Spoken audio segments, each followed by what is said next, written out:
Hello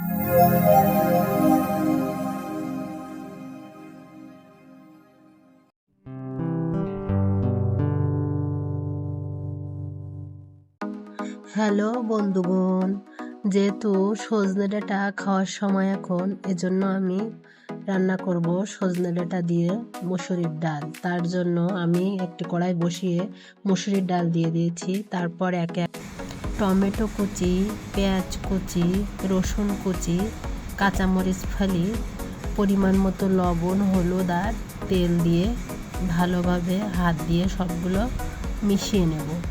এবার সুন্দর করে মিশিয়ে নেওয়ার পরে হাত ধুয়ে একটু দিয়ে দেব জল, আর এদিকে আমি চুলাটা অন করে দেব। দিয়ে এবার ঢাকা দিয়ে রাখবো। তারপরে সুন্দর করে সবগুলো একসাথে কষিয়ে নেব। একটু সময় নিয়েই কষতে থাকবো। দেখুন কত সুন্দর করে কষাচ্ছি আমি। এভাবে আপনারা মসুরির ডাল বাসায় রান্না করে খাবেন, অনুরোধ রইল সকলকে। দেখুন আমার এদিকে সুন্দর করে কষানো হয়ে যাচ্ছে। এবার দিয়ে দেব পরিমাণ মতো গরম জল।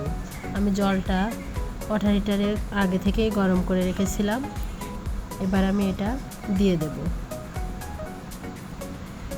আপনারা একবার হলেও এভাবে মসুরির ডাল রান্না করে খেয়ে দেখবেন, অনেক মজা, অনেক মজা। আমি এই সময় হলে আমি ডালটা এভাবে রান্না করে খাই। একটু ঢাকা দিয়ে ডালটা সিদ্ধ করে নেব, নিয়ে একটু ঘুটে দেব।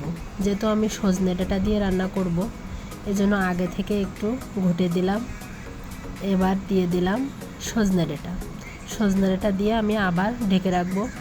যেহেতু সজনে ডাঁটাটা একটু সিদ্ধ হবে, এজন্য আমি ঢাকা দিয়ে একটু সময় নিয়ে মিডিয়াম হিটে রান্না হতে দেব।